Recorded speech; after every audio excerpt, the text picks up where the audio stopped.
Di dalam Roma pasal 5 ayat 8, firman Tuhan berkata bahwa akan tetapi Allah menunjukkan kasih-Nya kepada kita oleh karena Kristus telah mati untuk kita ketika kita masih berdosa. Sekali lagi saya akan bacakan firman Tuhan ini. Akan tetapi Allah telah menunjukkan kasih-Nya kepada kita oleh karena Kristus telah mati untuk kita ketika kita masih berdosa. Saudaraku yang dikasihi oleh Tuhan, ayat ini mengingatkan kita bahwa Allah yang kita sembah dalam Yesus Kristus adalah Allah yang penuh cinta kasih, dan Allah yang penuh cinta kasih itu Dia menunjukkan kasih-Nya kepada kita. Puncak daripada kasih Allah kepada kita adalah ketika Yesus mati di kayu salib. Itu satu hal yang tidak dapat dibantahkan lagi, saudaraku, bahwa Allah sungguh-sungguh mengasihi kita. Saudara, tahukah saudara bahwa sebenarnya dalam hidup kita, sebenarnya kita juga dikelilingi oleh orang-orang yang mengasihi kita. Hari ini pertama yang kita dengarkan bahwa Allah mengasihi kita. Maka saudara, bagaimana cara Allah mengasihi kita? Tentu Allah mengasihi kita dengan berbagai cara, dan Tuhan sebenarnya memakai kepanjangan tangan Allah atau perwakilan dari kepada Allah. Bagaimana kasih Allah itu dapat dinyatakan kepada kita? Bagaimana kasih Allah dapat sampai kepada kita? Saya sebutkan salah satu, saudara, orang tua adalah salah satu wakil orang tua, di mana orang tua boleh menyatakan cinta kasih-Nya kepada kita. Orang tua adalah satu pribadi yang sungguh-sungguh mengasihi anaknya, saudara. Kita semuanya punya orang tua. Kita semuanya pernah punya orang tua. Ada yang masih hidup, memang sebagian ada yang sudah tidak ada. Tapi kita semuanya pernah ada orang tua. Kita semua pernah memiliki orang tua. Kita ada di dunia ini karena kita memiliki orang tua. Orang tua adalah pribadi yang begitu mengasihi kita. Ibu yang mengandung kita 9 bulan, kemudian melahirkan kita dengan susah payah. Bukan hanya melahirkan kita, tapi juga membesarkan kita dengan segala macam lika-liku penderitaan. Sampai kita besar.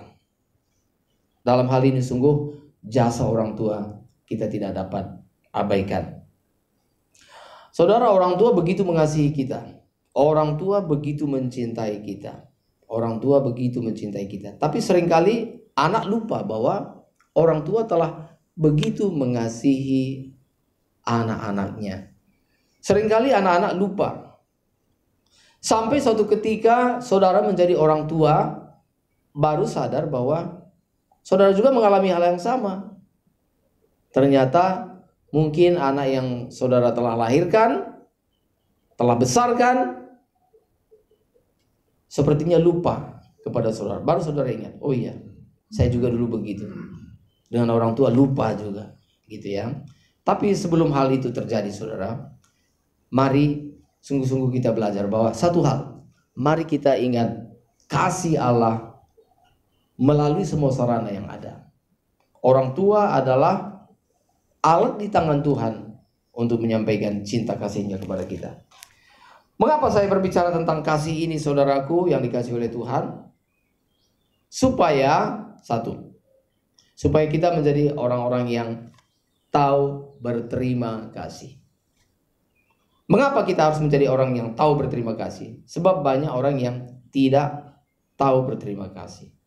Mungkin saudara mengatakan, itu orang lain, bukan saya. Oke, saya mengatakan, saya pun termasuk orang yang tidak tahu berterima kasih. Karena itu, saya mau mengajarkan kita semuanya, jangan menjadi orang yang tidak tahu berterima kasih. Kadang saya merenungkan dalam hidup saya, seringkali saya tidak tahu berterima kasih kepada Tuhan. Tuhan begitu baik kepada saya. Tuhan nyatakan cinta kasih-Nya melalui orang-orang yang ada di sekitar saya, yang mempedulikan saya. Entah itu istri, entah itu anak-anak, entah itu jemaat, entah itu rekan-rekan sepelayanan, entah itu adalah kawan-kawan dekat, entah itu keluarga, atau keluarga besar, atau sahabat, atau rekan, atau siapa saja. Kalau saudara pikirkan, ada begitu banyak orang yang mengasihi saudara, ada begitu banyak orang yang mempedulikan saudara, dan semuanya kalau kita pikirkan, maka semuanya itu juga berasal dari Tuhan Allah yang mengasihi kita. Itu semuanya sumbernya dari Allah yang mengasihi kita. Seperti yang tadi saya katakan, ibu kita sumbernya dari Allah, ayah kita sumbernya dari Allah, mertua kita juga sumbernya dari Allah. Banyak orang saudara, termasuk orang Kristen yang tidak mengasihi mertua.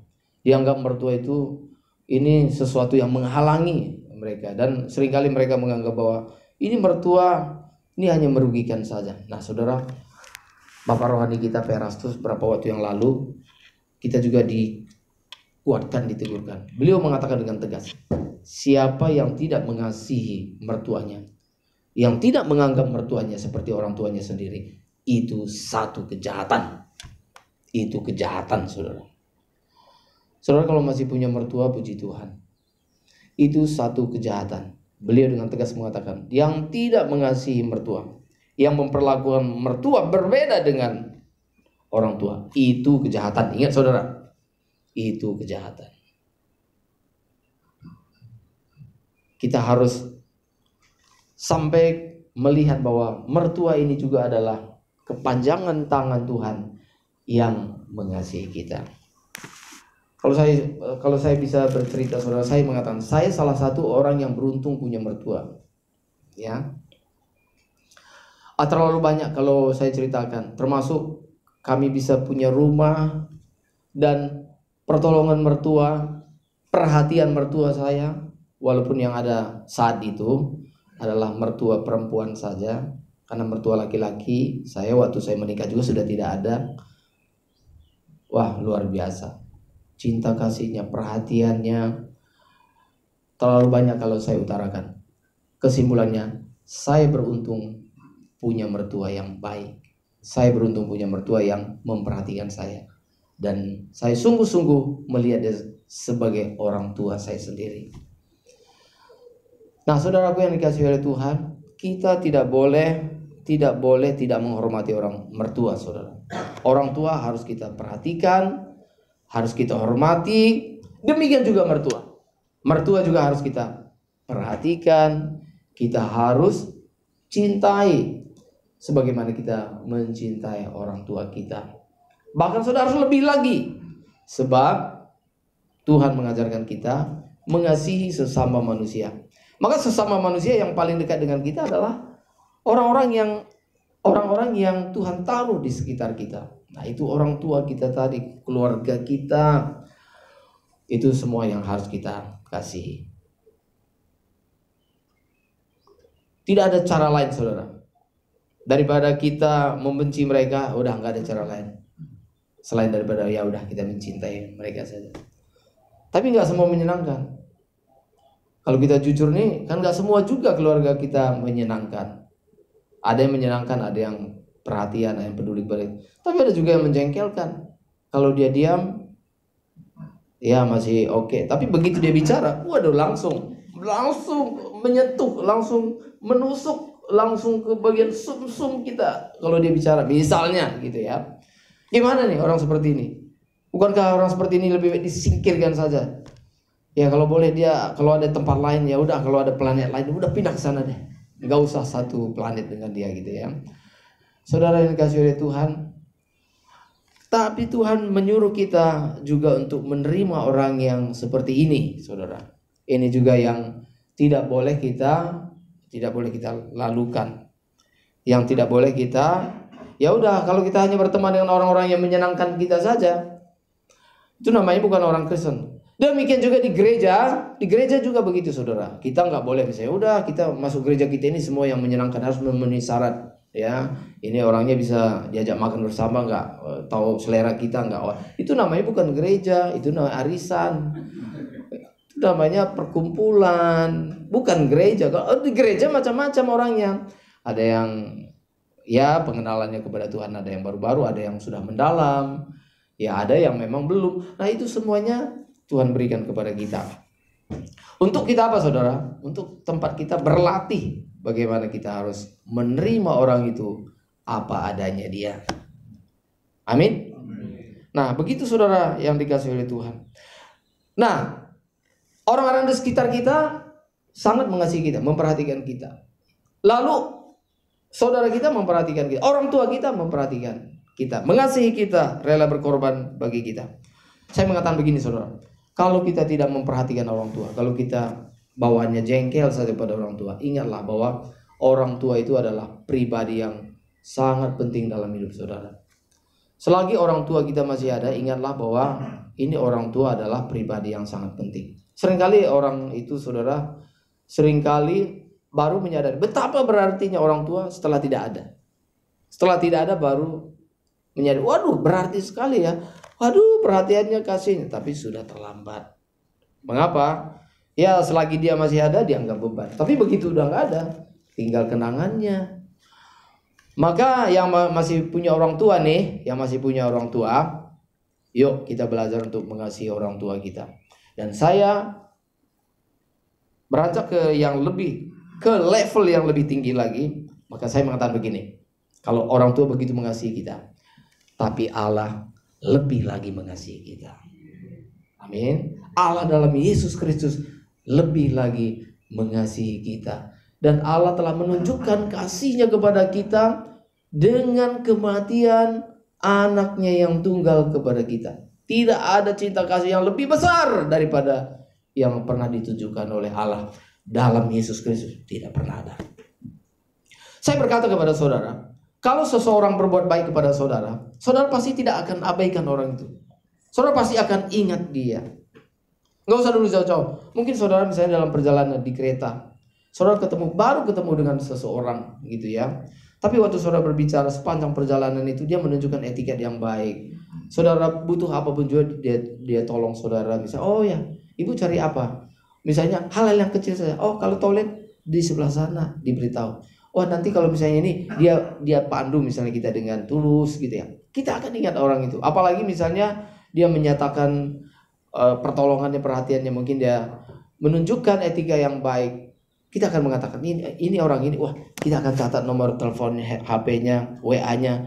Karena sungguh-sungguh kita ingin nggak mau persahabatan kita hanya sampai di situ saja. Apalagi kita tahu misalnya gerejanya di mana? Oh saya GSKI, GSKI gitu misalnya. Atau sekalipun bukan GSKI, misalnya gerejanya di mana? Misalnya ibadahnya di mana? Di gereja gitu ya, orang Kristen. Ataupun dia bukan orang Kristen, sama sekali tidak seagama dengan kita. Orang itu pun kita sangat kita akan catat dan kita mau bersahabat dengan dia. Kita mau betul-betul bersaudara dengan dia. Mengapa? Karena kita tahu ini orang ini baik. Dia menolong saya dan saya tidak mau melupakan kebaikan dia. Bukankah saudara dalam sejarah seringkali terjadi salah satu kisah yang pernah kita baca, yang saudara pernah dengar. Ini tadi saya nggak siapkan, tapi sepertinya muncul dalam pikiran saya. Ini perlu saya sampaikan. Satu kali saudara dikatakan bahwa dalam ada sepasang suami istri yang mau menginap di salah satu hotel, mungkin hotel yang sederhana gitu ya.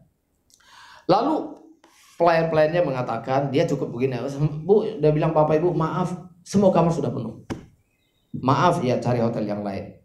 Tapi ini sudah malam ya, cari kemana? Aduh kita nggak tahu gitu ya, ini sudah penuh. Nah, tapi ada seorang pelayan hotel itu saudara, dia hatinya baik. Oh dia bilang, Bu, Pak Bu, sabar ya Bu ya gitu. Rupanya tempat dia untuk beristirahat itu, nah dia bilang, mohon maaf sekali, boleh nggak kalau misalnya pakai saja tempat saya ini? Ya, saya akan siapkan Bu. Di tempat saya aja Bu, ini juga cukup nyaman. Nah, terus kamu sendiri nginap di mana kata pasangan suami istri? Oh gampang, saya nanti bisa nanti di kamar teman saya gitu ya. Lalu saudara, pada malam hari itu saudara, sepasang suami istri ini tadi nginap di hotel itu tadi, dapat nginap di hotel itu tadi karena ada ada pegawai hotel itu yang bermurah hati, yang berbaik hati. Keesokan harinya Maka suami istri ini tadi mengatakan, saya ingin mencatat nomor namanya siapa. Waktu itu belum ada, mungkin handphone tidak ada, catat nama dan sebagainya. Saudara tahu, tidak berapa lama kemudian, ya, mungkin entah malam itu juga dia bilang, bertepatan kami juga sedang mencari seorang, kami punya hotel. Bertepatan saya sedang mencari manajernya. Andalah orang yang paling tepat, mau gitu ya. Dan orang ini tadi langsung diangkat malam itu juga gitu ya. Langsung diangkat posisinya saudara di hotel yang baru, yang lebih mewah, yang tinggi. Mengapa? Hanya karena dia berbuat baik dan orang itu terkesan gitu saudara. Betapa pentingnya hasrat yang baik ini tadi saudara. Maka saya ingin mengatakan begini, kalau kebaikan orang lain, kalau kita tidak ingat, kita orang yang kejam. Kita memang orang yang tidak tahu berterima kasih. Kalau ada anak yang tidak tahu berterima kasih kepada orang tua yang sudah berkorban, lalu anak tidak tahu berterima kasih kepada orang tua, langsung orang tua itu dianggap nggak tahu apa-apa. Apalagi kalau misalnya pendidikan anak itu lebih tinggi dari orang tua. Nah, ini adalah satu hal yang betul-betul menjadi satu hal yang penting. Kalau anak itu menyadari bahwa ini orang tuaku, orang yang telah berjasa, orang yang baik, dan apapun yang terjadi, aku harus patuh kepada orang tuaku, aku harus hormat kepada orang tuaku. Ini betul-betul anak yang luar biasa, yang tahu berterima kasih kepada orang tua.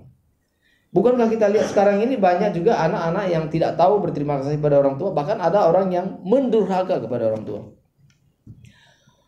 Dan saudara mengatakan, anakku tidak mendurhaka gitu ya. Hati-hati. Memang waktu lahir tidak ada seorang pun bercita-cita menjadi anak durhaka. Ada nggak cita-cita jadi anak durhaka gitu? Nggak ada. Tapi kedurhakaan itu bisa mulai sedikit demi sedikit. Ketika tidak tahu berterima kasih pada orang tua, lalu mulai merasa hebat, mulai merasa bahwa orang tua tidak ada artinya apa-apa. Sudah mulai pelan-pelan durhaka. Saudara tahu bahwa kata durhaka itu sebenarnya itu bukan hanya mulut saja saudara yang mengatakan misalnya menjatuhkan orang tua atau menjelekkan orang tua, tapi dari sikap hati yang sombong, yang tinggi hati, yang menganggap orang tua itu tidak perlu. Jadi saudara, jangan-jangan anak kita durhaka karena kita juga sebenarnya dulu sebagai anak-anak juga ada sifat durhakanya. Kita perlu sama-sama bertobat di hadapan Tuhan. Maka saudaraku yang dikasihi oleh Tuhan, orang tua yang sudah sedemikian berbuat baik kepada kita, saya mengatakan begini, bahwa kebaikan apapun yang kita lakukan kepada orang tua tidak akan pernah dapat membalas kebaikan orang tua kita. Jangan seorang anak berkata, apa sih saya sudah tidak kasih kepada orang tua? Saya sudah kasih rumah, saya kasih mobil, kasih ini, apalagi orang tua harusnya begini dong pada saya, hormat kepada saya. Ini anak yang kurang ajar. Maka anak tetap, seberapapun pemberian anak kepada orang tua, tetaplah orang tua adalah pribadi yang patut dihormati. Orang tua harus dihargai. Apapun yang diberikan kepada orang tua. Kita tidak boleh, seorang anak tidak boleh mengatakan, saya sudah terlalu banyak memberikan kepada orang tua. Itu baru kepada orang tua saudara. Baru kepada orang tua kita harus punya sikap hati seperti itu. Nah sekarang, tadi saya mengatakan bahwa Tuhan Allah melebihi daripada orang tua kita. Bahwa Tuhan Allah melebihi daripada kasih orang tua kita. Maka Allah menyatakan kasihnya kepada kita dengan, ini puncaknya saudara. Bukan hanya itu saja. Memang puncaknya adalah ketika Yesus Kristus mati di kayu salib. Tapi pertanyaannya, apakah kasih Tuhan hanya ditunjukkan melalui kematian Yesus di kayu salib saja? Ternyata tidak kan? Lebih daripada itu, selain daripada itu, cinta kasih Tuhan ditunjukkan kepada kita hari-hari dalam kehidupan kita, dalam perjalanan hidup kita, hari lepas hari, dalam perjalanan hidup kita, setiap langkah hidup kita, kita sungguh-sungguh dituntun oleh Tuhan. Kita sungguh-sungguh dipimpin oleh Tuhan. Jadi kasih Tuhan itu saudara, bukan hanya ketika Yesus dipakukan di kayu salib. Tapi juga saudara dinyatakan lewat kehidupan kita hari lepas hari, saudara, Tuhan menyatakan cinta kasih-Nya bagi kita. Tuhan begitu baik buat kita, saudara. Maka apa yang harus kita lakukan, saudara? Bagaimana kita dapat membalas? Bagaimana seharusnya kita membalas kebaikan Tuhan dalam hidup kita? Saudara, satu hal yang ingin saya sampaikan pada hari ini adalah kita adalah orang yang sudah, sekarang pertanyaannya begini, apakah kita ini orang yang bebas atau orang yang berhutang? Firman Tuhan mengatakan bahwa karena pengorbanan Kristus, maka hutang dosa kita dibebaskan oleh Tuhan. Sehingga hutang dosa kita sudah tidak ada. Amin. Mengapa kita tidak punya hutang dosa? Karena ada yang membayar. Yaitu Tuhan Yesus Kristus sudah membayar hutang dosa kita. Sehingga hutang dosa kita sekarang sudah dibayar, sudah dilunasi oleh Tuhan Yesus. Nah, sekarang kalau Tuhan Yesus yang sudah membayar hutang kita, maka sebenarnya saudara, kita berhutang kehidupan kepada Tuhan Yesus. Contohnya misalnya begini, saudara. Saudara punya utang, misalnya ya.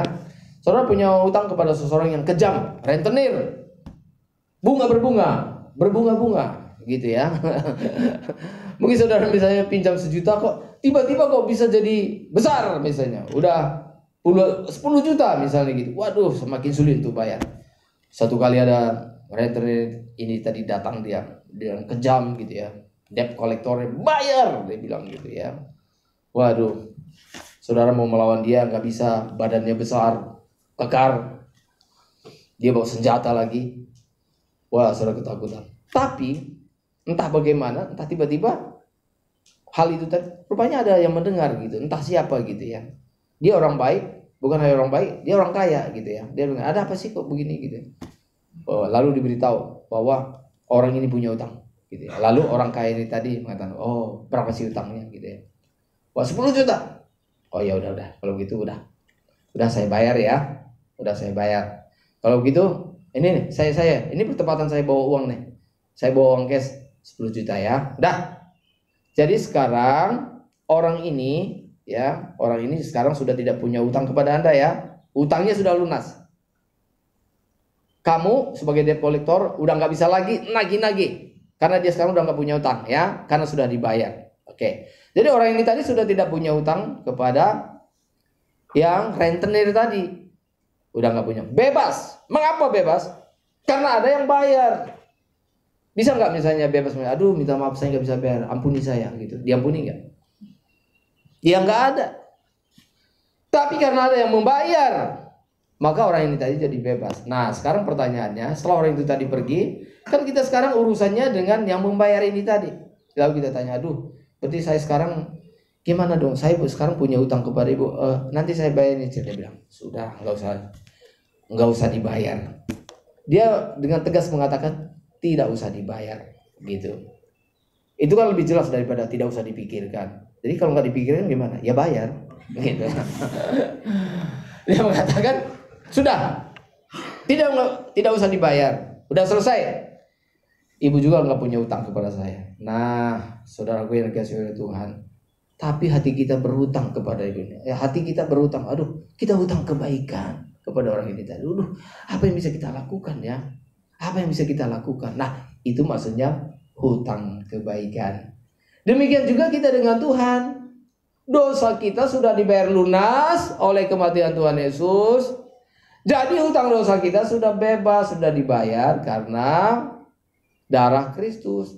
Sehingga kita yang seharusnya binasa, tapi kita dibebaskan sehingga kita tidak perlu lagi dihukum di api neraka. Mengapa? Karena ada yang membayar, yaitu Tuhan Yesus dengan kematiannya sendiri. Maka setelah itu saudara, urusan kita dengan dosa sudah tidak ada lagi. Tapi urusan kita sekarang dengan Tuhan Yesus nih. Tuhan Yesus yang begitu baik kepada kita. Nah, apa yang kita lakukan? Kalau kita mengatakan, udah ya Tuhan Yesus, setelah ini urusan kita udah gak punya urusan lagi. Betapa kita adalah orang yang tidak tahu berterima kasih. Kalau misalnya ada orang yang sangat baik kepada kita, kita pasti ingat. Apalagi ada pribadi yang jauh lebih baik dan bahkan yang paling baik. Kita mengatakan kepada Tuhan yang sebegini, Tuhan, Engkau telah memberikan nyawamu untuk aku, supaya aku bisa keluar daripada api kekal, supaya aku diselamatkan. Tuhan, apa yang bisa aku lakukan? Tuhan, aku akan lakukan apapun yang bisa aku lakukan. Aku mau hidup untuk Tuhan saja. Aku mau mengabdi seumur hidupku untuk Tuhan saja, melayani Engkau. Sebab apapun yang kita lakukan tidak akan pernah dapat membalas kebaikan Tuhan. Apapun yang kita lakukan, kebaikan seperti apapun, kita tidak akan pernah dapat menyamai kebaikan Tuhan. Saudara perhatikan, kita yang bersungguh-sungguh, kita yang menyerahkan nyawa kita habis-habisan kepada Tuhan juga tidak dapat menyamai. Apalagi memang kita udah tidak niat, memang tidak membalas cinta kasih Tuhan. Waduh, gimana caranya kita membalas cinta kasih Tuhan, saudara? Banyak orang Kristen mengatakan, ya cara kita membalas kasih Tuhan datang ke gereja. Waduh, itu Oke, cara membalas cinta kasih kita kepada Tuhan adalah cintailah Tuhan dengan segenap hati kita, dengan segenap jiwa kita, dengan segenap kekuatan kita, segenap yang bisa kita lakukan. Salah satu diantaranya datang ibadah ini. Datang ibadah ini itu baru salah satu bagian kecil yang dapat kita lakukan. Tapi lebih daripada itu, seluruh hidup kita mau dipakai oleh Tuhan. Seluruh hidup kita mau hanya untuk menyenangkan hati Tuhan saja. Itu artinya menjadi Kristen, saudara. Itu artinya menjadi Kristen. Jadi kita sudah tahu sekarang ya, kita tidak berhutang kepada dosa, tapi kita hutang kehidupan kepada Allah. Dan hutang kehidupan ini, saudara, ini yang harus kita lakukan. Nah, saudara tahu bahwa hutang kehidupan ini sama juga seperti ada kesejajarannya dengan itu kisah dalam Matius itu berbicara tentang talenta. Di mana seorang tuan sebelum dia bepergian, dia memberikan talentanya kepada murid-murid, kepada pelayan-pelayannya. Ada yang diberikan 5 talenta, ada yang diberikan 2, dan ada 1. Tapi semua diberikan talenta. Kemudian sekembalinya raja itu tadi, maka 5 talenta itu tadi, saudara. Saudara, mungkin kalau kita berbicara talenta ini apa sih? Nah, ini kalau diuangkan, saudara, ini jumlahnya besar. Ini bisa menyangkut ratusan juta, kira-kira ratusan juta, atau mungkin mendekati ya ratusan juta kalau 1 talenta itu, saudara. Kalau 5 talenta itu bisa mendekati kira-kira mungkin miliaran gitu. Jadi saudara, apa yang terjadi setelah kembali raja itu tadi mempercayakan talentanya itu tadi? Maksudnya untuk dikelola uang, supaya menghasilkan lagi. Ketika raja itu tadi kembali dari negeri yang jauh, maka dia memanggil hamba-hamba itu tadi. Hamba yang 5 talenta itu tadi diberikan, Tuhan itu tadi berkata, gimana dengan talenta yang saya kasihkan kepadamu? Dan dengan wajah yang berbinar bersuka cita, maka pelayan ini tadi mengatakan, dia bilang, Raja, Tuan, 5 talenta yang Tuhan percayakan kepada saya telah kelola, dan dari 5 talenta itu menghasilkan 5 talenta lagi, jadi 10 talenta. Dan raja itu berkata, good, very good, bagus sekali perbuatanmu itu, hai hambaku yang baik dan setia.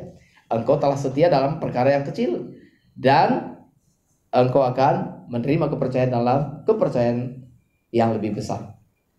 Demikian juga dengan 2 talenta, dia melakukan hal yang sama. Dia berkata, Tuhan, 2 talenta yang Tuhan berikan, sekarang saya sudah kelola dan menghasilkan 2 talenta lagi. Tuhan yang berkata, bagus sekali itu perbuatanmu, hai hambaku yang baik dan setia. Ya. Lalu yang 5 dan 2 talenta yang terakhir dikatakan, masuklah dalam kesukaan Tuhanmu, gitu kan ya. Lalu yang 1 talenta itu tadi, saudara, itu sebelum ditanya, waktu dipanggil oleh tuannya, dia langsung banyak bicara. Dia bilang, aku tahu Tuhan seorang yang jahat, yang tidak bekerja tapi mendapatkan untung dan sebagainya, gitu ya. Nah, waktu saya baca itu kira-kira kalimatnya, gitu ya, kalimat yang 5 dan 2 talenta itu tadi, itu kira-kira ya, kalau nggak salah sekitar 13 kata. Kalimat orang ini tadi itu lebih daripada itu 26, kira-kira 2 kali lipatnya lebih. Itu kalau nggak salah sekitar 26 kata. Tapi intinya apa? Dia mengatakan, karena itu aku takut dan aku tidak mengelola talenta ini. Tapi yang saya kerjakan adalah saya kubur dalam tanah. Nah sekarang ini saya kembalikan lagi 1 talenta. Maka Tuhan itu tadi menjadi marah sekali. Karena dia mengatakan, hai kamu hamba yang malas dan jahat. Lalu dia mengatakan, ambillah talenta ini dan berikan kepada yang 5 talenta itu tadi. Diberikan. Sebab siapa yang memiliki, kepadanya akan diberikan. Siapa yang tidak memiliki, apapun daripadanya akan diambil. Saudara, sebenarnya talenta ini juga berbicara tentang, talenta ini sebenarnya intinya adalah berbicara tentang, sama seperti Tuhan juga, dia telah menebus dosa kita. Tuhan Yesus telah mati di kayu salib, menebus dosa kita. Dia telah baik kepada kita. Lalu dia memberikan kuasa Roh Kudus bagi kita. Lalu Tuhan juga, dia menyucikan kita dengan darahnya. Dan dia memberikan kemampuan bagi kita untuk hidup berjalan bagi Tuhan. Maka itu adalah sebenarnya 1 talenta. Itu sebenarnya adalah talenta. Kemampuan yang Tuhan berikan. Untuk apa? Untuk kita kelola. Sehingga apa yang Tuhan sudah berikan ini tadi adalah kita harus kelola. Sehingga kita bertanggung jawab. Hidup kita diperbaharui dari saat ke saat. Sehingga hidup kita semakin serupa dengan Tuhan Yesus. Itulah arti talenta itu, saudaraku yang dikasihi oleh Tuhan. Jadi suatu ketika, saudara, kita akan berhadapan dengan Tuhan Yesus. Tuhan Yesus akan minta pertanggungjawaban kepada kita. Apa yang telah engkau lakukan dalam hidupmu? Aku telah mati di kayu salib mengampuni dosamu. Aku telah memberikan Roh Kudus kepadamu. Aku memberikan firman Tuhan kepadamu. Nah sekarang apakah engkau pergunakan supaya hidupmu semakin hari semakin sempurna? Maka jikalau kita telah mempergunakan, maka Tuhan berkata, baik sekali perbuatanmu itu, hai hambaku yang baik dan setia. Engkau telah setia dalam perkara yang kecil, dan terimalah perkara yang lebih besar. Saudara, apapun kita, siapapun kita, posisi kita apapun, saudara, Tuhan tuntut kita supaya hidup kita berubah dari waktu ke waktu. Tuhan mau supaya hidup kita semakin disucikan, semakin dikuduskan. Sehingga kita semakin serupa dengan Tuhan Yesus. Nah saudara yang dikasihi oleh Tuhan, tentunya dalam hal ini kapasitas kita masing-masing berbeda. Maka dikatakan ada yang diberikan 5 talenta, ada yang diberikan 2 talenta. Mungkin ada, itu hanya disebut, mungkin ada 3, mungkin ada juga lebih, mungkin ada juga 1 dan sebagainya. Tapi tidak ada satupun yang tidak diberikan talenta. Artinya semua diberikan talenta dan satu saat kita harus bertanggung jawab di hadapan Tuhan. Maka saudara, ketika kita menggunakan kesempatan yang Tuhan berikan, ketika kita menggunakan kapasitas yang Tuhan berikan, maka Tuhan sangat bersuka cita. Dan Tuhan mengatakan, tidak sia-sia aku mati bagi kamu. Tidak sia-sia aku memberikan Roh Kudus kepadamu. Tidak sia-sia aku memberikan firman kepadamu. Engkau telah pergunakan dengan baik. Masuklah dalam kesukaan Tuhan. Tapi kalau hidup kita tidak berubah-berubah, kita menggali tanah dan kita menguburkannya dalam tanah, maka hidup kita tidak berubah-berubah. Dari dulu sampai sekarang masih begitu saja. Hidup kita tidak berubah-berubah. Saudara, ini sangat mengecewakan Tuhan. Karena itu saudaraku yang dikasihi oleh Tuhan, kita punya tanggung jawab yang sama. Yuk kita masing-masing berubah semakin serupa dengan Tuhan Yesus. Itulah sebabnya maka kita berada di gereja ini. Di gereja ini kita belajar, saudara. Jadi gereja ini seperti sekolah teologi ya. Setelah itu kehidupan kita yang sebenarnya, nanti pulang dari gereja ini kita menerapkan kebenaran firman Tuhan. Saya ingin mengakhiri khotbah saya ini, saudara. Nanti saudara, di kekekalan kita akan menyadari bahwa ternyata dosa yang sekecil apapun yang pernah kita lakukan, kita akan sangat sesali. Mengapa aku melakukannya gitu, saudara? Mengapa kita menyesalinya? Sebab kita melihat kemuliaan Tuhan yang begitu luar biasa. Kita melihat keindahan Tuhan. Maka kita melihat bahwa kalau tahu begini, mengapa aku tidak hidup sesuci-sucinya? Mengapa aku tidak hidup sekudus-kudusnya? Mengapa aku tidak hidup sepatuh-patuhnya, setaat-taatnya kepada Tuhan? Kita akan menyesalinya, saudara.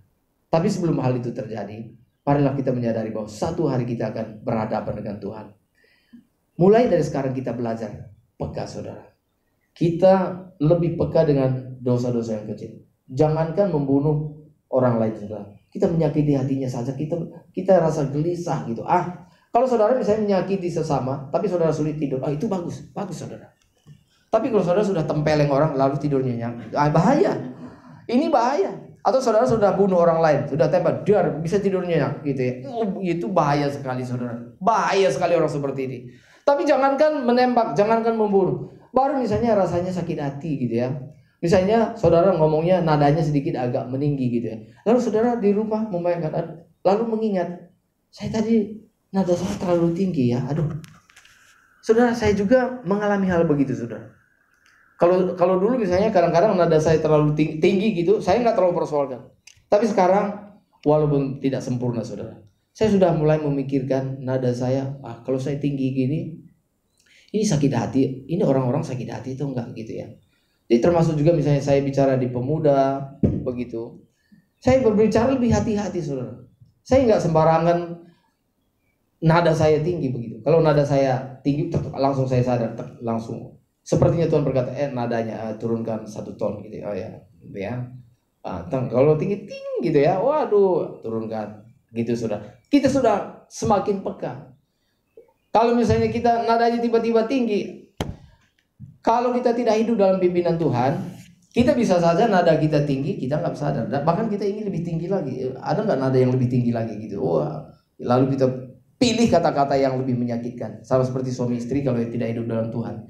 Kalau misalnya suami itu hidup dalam Tuhan, dia baru misalnya ngomong misalnya salah, aduh, dalam hati udah salah nih ya, saya udah salah gitu ya, gitu ya.